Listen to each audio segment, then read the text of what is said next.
All along, I've been talking about how important it is to create good selections inside Photoshop, because a good selection really is the basis for pulling off some cool stuff inside your images, whether it's a correction technique of some sort or a special effect or who the heck knows. Well, you saw a whole section on creating selections. We made that rusted sort of robot face. And then not too long ago, you saw the quick selection tool when we were talking about layers. Now what I want to do is I want to talk about something called Photoshop's quick mask mode, which we'll get to shortly. But we're going to start off this discussion on masking with yet another selection technique. This guy is called color range. And I think of this guy as sort of like the magic wand tool on steroids. You'll see what I mean here. What I'm going to do is I'm just going to hit Shift Tab to get rid of my palettes there on the right hand side. We don't need any palettes for this. And let's go and grab our next sample file.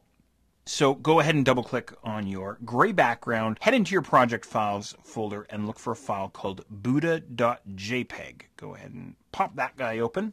Now, I'm just going to zoom in here a little bit. Essentially what I want to do, and this is the challenge here in this sort of exercise, is we want to try and select the Buddha himself, not the books in the background or anything like that. What we want is just the Buddha isolated away from the background. And this is a little Buddha statue that I keep just above my computer on my bookshelf to help me remain calm during frustrating computer experiences. So what I want to do is I want to try and use this color range command, as I say. And as I just mentioned a moment ago, he's very similar to the magic wand tool in that he's going to create a selection based on color, hence the name of the command, color range. But what he's going to do is he's going to select both adjacent and non-adjacent colors. So let's see how this guy's going to work. So I've got my photograph open here. I'm going to head up to the select menu up at the top. Halfway down, color range.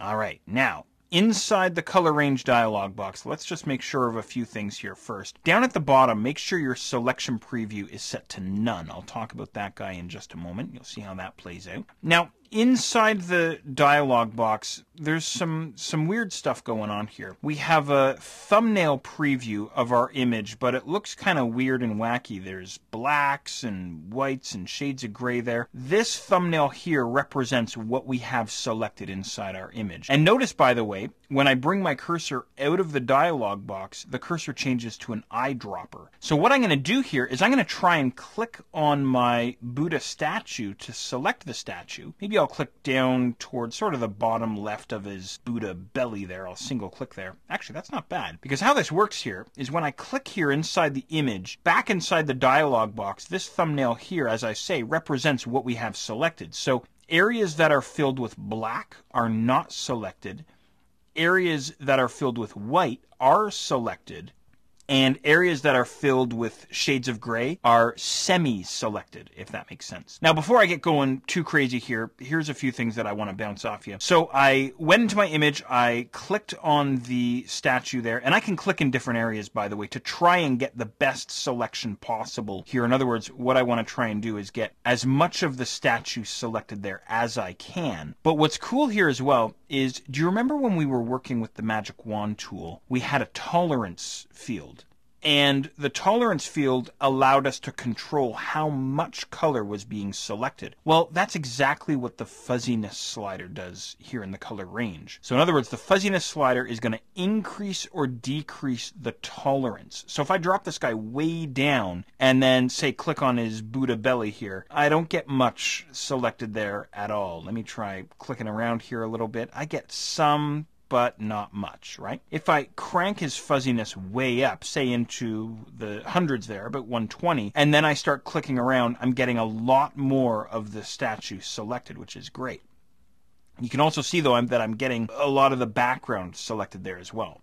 So now what I can do is I can use my Shift key on the keyboard to add to my selection. So I can click around in the image here to add areas to my selection, my Buddha selection here. Or what I can do, actually that's not bad, I'm doing an okay job here to my great surprise. Or what I can do is I can hold down Alt or Option to subtract areas from my selection. And as we're working here, you'll notice a little minus sign beside our eyedropper tool while I'm holding down Option here on the Mac or Alt on the Windows side. Or, of course, a plus sign beside my eyedropper tool when I'm holding down Shift, right? So this is really the idea here, coming in here and getting the best selection possible. Now, I think in an image like this, we're going to be able to do okay, but we won't be able to get a very precise selection just because there's so much color in the background behind our Buddha statue. So again, at any time I can come back and adjust my fuzziness slider here, maybe something like this, and then I'll just hold down Shift and I'll kind of come into the statue here and just try and do the best that I can here. I think that's looking okay. Something like that there, I think. All right, that looks all right.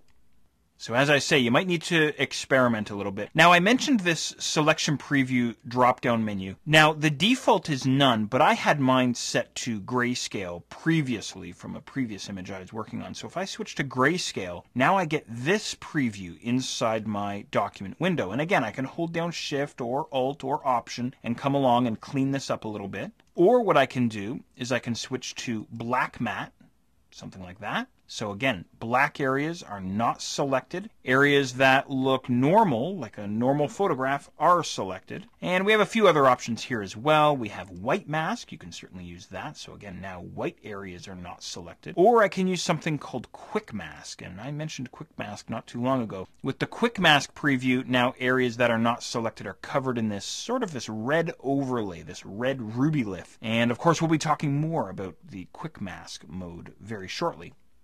So for now, I think I'm going to go back to normal or none there. You can set that selection preview menu to really whatever you want. Now, there's one more thing that I want to show you here. I'm going to hold down Alt or Option. And you may recall this from earlier. My cancel button now changes to a reset button. So I'm going to reset my dialog box, essentially, going all the way back to where I started. And we have this option here, localized color clusters. Now, I don't find this very useful myself, but I'll show you how this works here. I'm going to turn this guy on, and then I'll click on my Buddha belly there. And what happens is now this range slider, by the way, ungrays, and I can use the range slider here. And essentially what happens is wherever I click now becomes selected, and then it tapers off in an oval or a circular fashion like this. So in other words, if I click, say, on his upper chest there, that then becomes the center point, and it tapers off from there. Now, it's entirely up to you if you want to use this option here. I don't find myself using it all too often, but every once in a blue moon. Anyway, I'm going to uncheck that guy, and I'll go back and I'll try and make a decent selection here, back to where you and I were not too long ago. And again, you know what? If your selection isn't perfect, don't worry about it, because we're going to clean our selection up using this thing called the quick mask mode in just a second. I'm going to go ahead and click on OK. And of course, my screen is filled with marching ants, and it's pretty tough to tell what is selected and what isn't selected. And obviously, this selection needs a lot of refinement, a lot of cleanup, because again, it's just the Buddha statue that I want, not all the stuff in the background. So we'll use the quick mask mode next to refine this selection.